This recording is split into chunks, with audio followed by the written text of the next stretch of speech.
আওয়ামী লীগের বহিষ্কার চাচ্ছে, চাচ্ছে ইতিমধ্যে নিষিদ্ধ করা হয়েছে। আর যদি আপনি ডালপালা কাটতে পারেন তাহলে গোড়া কেন কাটবেন?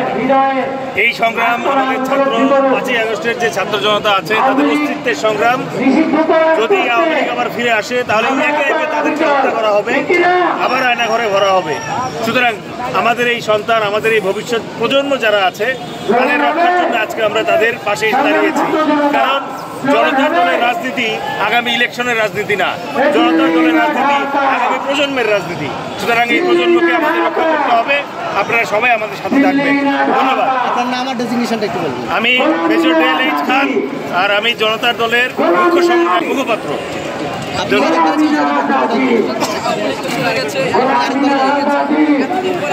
আজকে আমরা জনতার দল আওয়ামী লীগ অবশ্যই যায় না, একাত্ম ঘোষণা করতে এসেছি। এই আন্দোলনের সাথে সারা বাংলাদেশে আজকে দাবি উঠেছে ফ্যাসিস্টদের দল আওয়ামী লীগকে ব্যান করে দেওয়ার জন্য। এর সঙ্গে আমরা একাত্মতা ঘোষণা করছি।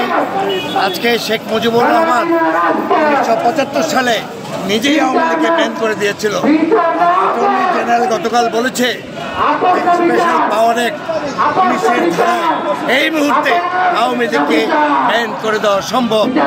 ছাত্রলীগের হাতে যারা অস্ত্র তুলে দিয়েছিল সেই ছাত্রলীগকে ব্যান করেছে, অথচ যারা অস্ত্র হাতে তুলে দিয়েছে তাদেরকে কেন ব্যান করা হবে না? ততক্ষণ ব্যান করা হবে না, জনতার সাথে জনতার দল বাংলাদেশের প্রতিটি অঞ্চলে যাবে আমাদের সাথে। আপনারা জানেন 3 তারিখে আগস্টে আন্দোলনে সেনাবাহিনীর প্রাক্তন অফিসার রাজপথে নেমে এসেছিল। আজকেও ডেএলএইচ Khan, brigadier general Mohsin, major Zakir, আরো অনেক জেনারেলরা বিভিন্ন জায়গায় ব্লকে অনুষ্ঠানে কাজ করছে। আপনারা দোয়া করবেন যেন এই দলকে ব্যান করে দিই এবং বাংলাদেশে গণতন্ত্রকে নিশ্চিত করে আমরা ঘরে ফিরতে পারি। সবাই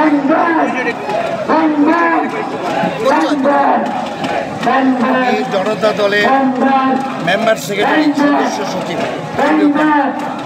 আওয়ামী লীগের দল হিসেবে বিচার করতে হবে।